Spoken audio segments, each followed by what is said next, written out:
UEFA's stance on World Cup boycott with emergency meeting taking place today.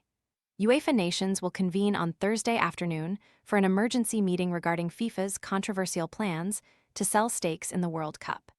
Gianni Infantino confirmed the proposal earlier this week, which triggered an angry response from the football world. Chief among the dissenting voices were UEFA, with European football's governing body having slammed FIFA for what they described as a move that crossed the line. Its response was to call an emergency meeting with all 55 UEFA nations, whereby they'll discuss the potential next steps. Tired of spending forever chopping vegetables? This all-in-one prep tool dices and spiralizes ingredients directly into a handy container, helping make salads, sides, and meal prep faster and less messy.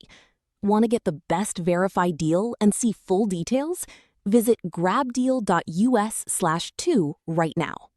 One of the mooted moves was a boycott of FIFA, which in turn, should it last the course, would mean European nations didn't take part in the next Men's World Cup.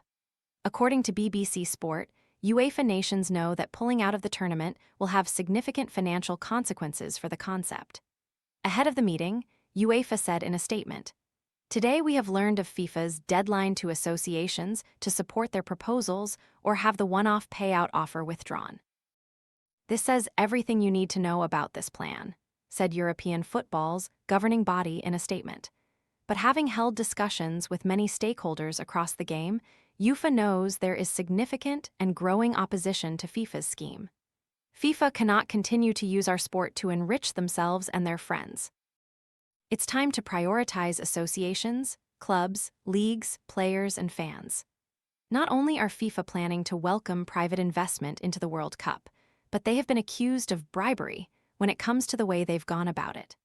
Football's governing body told federations in a letter they will earn more money by signing up to the deal before September 19 than they would by agreeing to it after the deadline.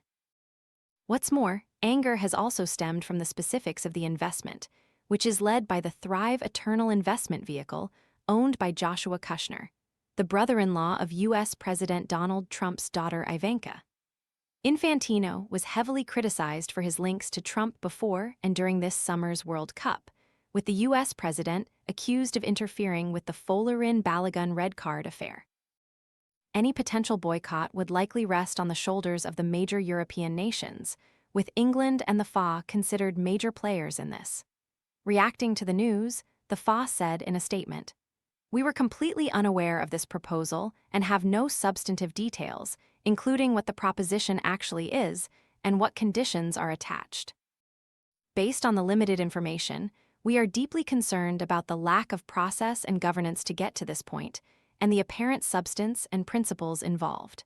When the proposal is shared in the full and transparent way now promised by FIFA, we will make our views clear and comment further."